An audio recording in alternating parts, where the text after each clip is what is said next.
This just escalated, and almost nobody understands how big this just got. Iran now has struck oil and gas infrastructure across multiple Gulf states, Saudi Arabia, Kuwait, and now the world's largest gas facilities in Qatar. And in response, Donald Trump is now warned of total destruction of Iran's energy infrastructure. And this is no longer just a war. This is an energy war. And when energy becomes a battlefield, everything downstream starts to break. Here's what we know right now. Who? Iran and Israel. They started this on the gas facilities and petroleum facilities. And the U.S. is now beginning to weigh in. And also potentially other Gulf states. What? Strikes on the world's most critical gas and oil infrastructure. This escalation unfolded over the past 24 to 48 hours, with retaliatory strikes expanding across the region. Of course, what was hit? South Pars gas field facilities in Iran and Qatar, Saudi Aramco link infrastructure, and Kuwait refineries and the broader Persian Gulf. This is exactly the kind of escalation that changes the global equation. This began when Israel struck Iran's South Pars gas facilities yesterday. I reported on that then. But this is not just any target. This is the largest natural gas field on Earth. This marked a major shift. Energy infrastructure is now the primary target, not military bases, not leadership, energy. And Iran responded hard after Israel hit. Reports indicate drone and missile strikes on Kuwait refineries, attacks to Saudi Arabia infrastructure, their Aramco-linked facilities, signals owned by Aramco, signals pressure on Qatar's gas operation. Yeah, big hits. And this is a key shift. The war just expanded from bilateral regional to regional infrastructure warfare. Now, this is where it gets even more dangerous. According to multiple sources, Trump criticized Iran's initial strike. But after Iran escalated, he warned of potentially destroying Iran's gas-filled infrastructure entirely. This creates a dangerous dilemma: de-escalation versus overwhelming retaliation. And there's not any sign of de-escalation in the work. History shows once energy infrastructure becomes a target, it rarely de-escalates quickly. The Gulf states are now in a tight position. They are being directly hit, but they don't want a full-scale war. However, they have reserved the right to respond. If this continues, you can expect it.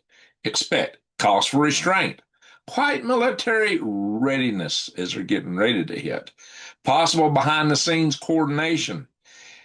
If the GCC states escalate militarily, that's your next phase. Regional war going to a coalition war. And the strange outcome could be Sunni Arab states fighting alongside with Israel. Who would have thought that 5 years ago? But this is not random. This is strategy. Energy infrastructure is being targeted because it hits global markets, Western economies, supply chains, faster than almost anything else. This is how you apply pressure without an invasion. It's known as asymmetric warfare.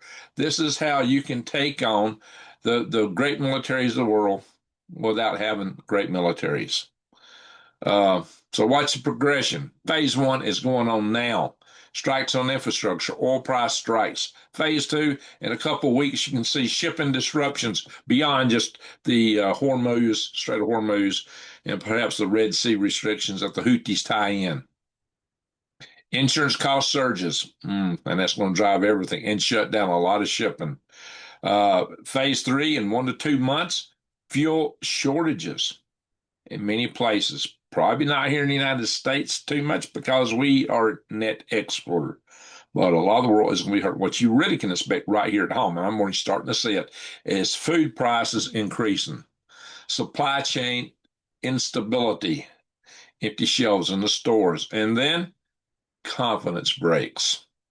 If this continues, Strait of Hormuz disruption, coordinated infrastructure targeting, U.S. direct escalation, as Donald Trump alluded to, you're looking at a system level disruption, not temporary, structural. These facilities will take several years to repair. A lot of the damage is already baked in now. The effects of this work could be felt for many years to come. And the longer it goes on, the more you're going to feel it. The higher the prices will be. Food shortages could become more acute. Uh, this is where you get ahead. Focus on fuel reserves and planning, food buffer, several weeks supply minimum. I would recommend 3 years, to be honest, if you can figure out a way to do it. And really prepare to grow your own food.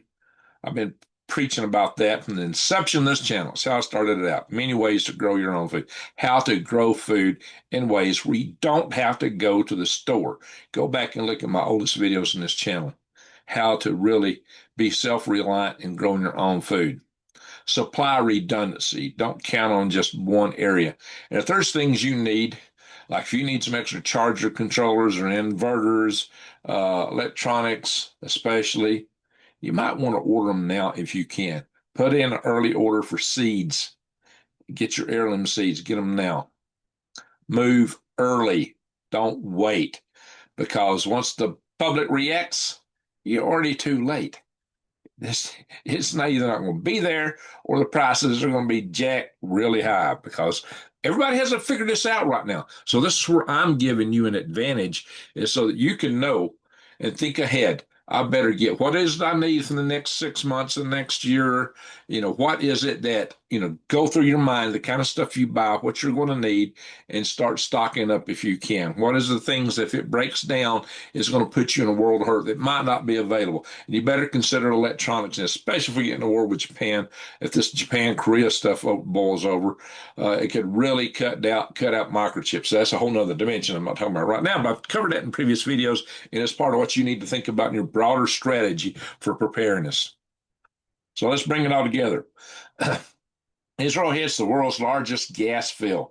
Iran responds by striking oil and gas infrastructure across the Gulf. And quite frankly, the biggest processing facilities were in Qatar, pulling on the same Pars gas field.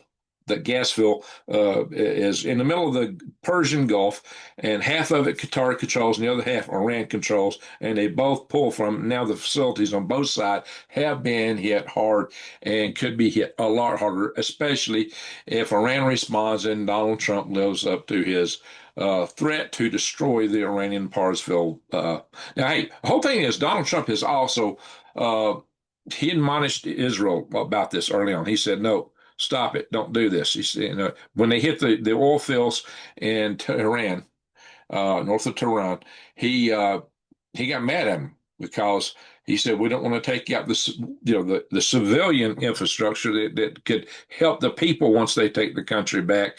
And also it changes the global oil supply dynamic quite a bit. So he really got mad at Iran over it and told them don't do it again. And they did it again. And of course, again, he got mad at him. But then when Iran struck back, that's when Donald Trump changed tune fast. He said, well, you hit Qatar. Qatar wasn't part of this. They didn't even know about it. And you hit them anyway. If you do it again, I'm going to take out your facilities. I'm going to totally destroy them. And he probably will if that happens. So there's a lot cooking here. But all of these strikes and counterstrikes can affect you and your pocketbook and what's on your store shelves. So these are things you need to be acutely aware of.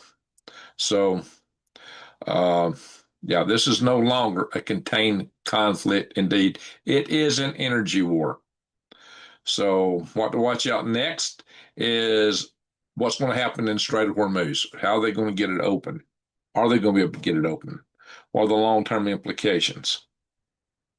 Additional Gulf strikes, more infrastructure, and the biggest humanitarian crisis will be if it escalates to taking out more desalination facilities.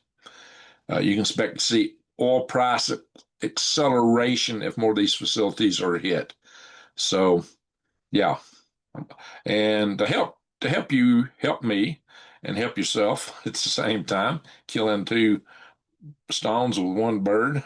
I'm going to show you something here that could help us both. Share screen. Bada bing. So, in the Gulf, a lot of chemicals are produced and sent around the world, but you want these chemicals in your products, not your bodies. What's coming to pass, and I've illustrated this with a few videos I've released recently on this channel, is a lot of your everyday consumer products are just chock full of all kinds of chemicals. You will find heavy metals in toothpaste. You will find chemicals in your dishwashing detergent, in your lotions, your shampoos, and just tons of these products. And a lot of these products are products you once trusted, but now that you know that these products are mostly now controlled by just 12 major corporations here, what happens is that they dictate how a lot of these products are produced. The formulas get changed to make them cheaper, faster, stay on the store shelf longer, to have better color, maybe to taste better to you. But they're using chemicals to do this, and these chemicals are bad for you. As you know, in a lot of foods, and the FDA does not regulate stuff as highly as the Europeans do. But even the Europeans are getting a lot of stuff in their food and their products also. So, and it's worse here. But what's worse than the food is just the things like the lotions and the dish soap, the hand soap, your shampoo, your toothpaste. Those are not watched as tightly. And I got to tell you, there's a revolving door between the regulator agencies and the regulators and regulatees. Because once they retire from one, they go to the other and get a bigger job. So they're not going to step on the company they want to go to and regulate them the way they ought to when they're expecting a job there. So it's a bad situation. So that's part of that, and money getting fed under the table. Certain Congress critters pass laws that favor things that aren't wholesome for you and I. They're not looking out for us, my friends. So, and bear in mind also, these big companies have controlling interests from your large asset management companies like BlackRock, headed by Larry Fink, who's also heading the World Economic Forum. So when you guys put your money these companies, when you buy their stuff, you're voting for them. And those are the supporters of the World Economic Forum. Just go on their own website and look at their partners list. You'll see it. I've shown it. So, guys, I've come all the way to switch away from that, get away from that, get clean product stuff that's good and healthy for you. You come here to switchwithgreg.com, switchwithgreg.com. I'll put the links below. The company here is a family-owned business. It's made in the USA, so supporting American jobs. The products are non-toxic and tested for consumer safety, extensively tested. So this is my website. I set it up just for you. Tell me a while to do this. So use this website, just fill in the information, hit submit form, and this information just goes to me and one other friend of mine who's helping me out with this. She's part of the community, so you'll be hearing from Lisa, and she'll take you through this. So enough from all that. Just show you a couple other items here, if this will let me forward. Oh, my browser's stuck. That happens. Anyway, there we go. It decided forward. Here we are. Trump threatened to massively blow up Iranian gas field if Iran attacks Qatar again. So this is, he says that he will massively blow up the entirety of the South Pars gas field at an amount of strength and power that Iran has never witnessed before. Pretty big claim. Pretty big claim.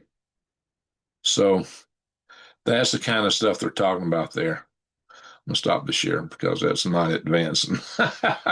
Anyway, so what you need to know, my friends, is that watch my channel here. I'm trying to give you the analysis that you need to know ahead of time. I'm not just talking about what's in the news. This happened, this happened, this happened. I'm trying to connect it to how it can affect you and what you need to be prepared for. I'm trying to show you the gravity of the events, how they're interconnected, and then how it boils down to you and what you need to do, what you can do. So if you like what it's not just the news, not just what's behind it, but what's coming. So subscribe, bang the bell, and click all if you support what I'm doing here, if you want to see more of this. And if you are a subscriber, think you're subscribed, a lot of people tell me not getting notifications. Double check, make sure you still subscribe. Help my channel. Also, comment below in the comments what you really think about this. What are you doing? Tell me what you're doing to get ready for this. Anyway, so, and again, subscribe because in times like this, delay is a risk. You need to know. You need to know ahead of time. So I just want to, for another video on this, click here. Then you'll see yesterday's video in case you missed it. And I want to thank everybody for watching. Greg out.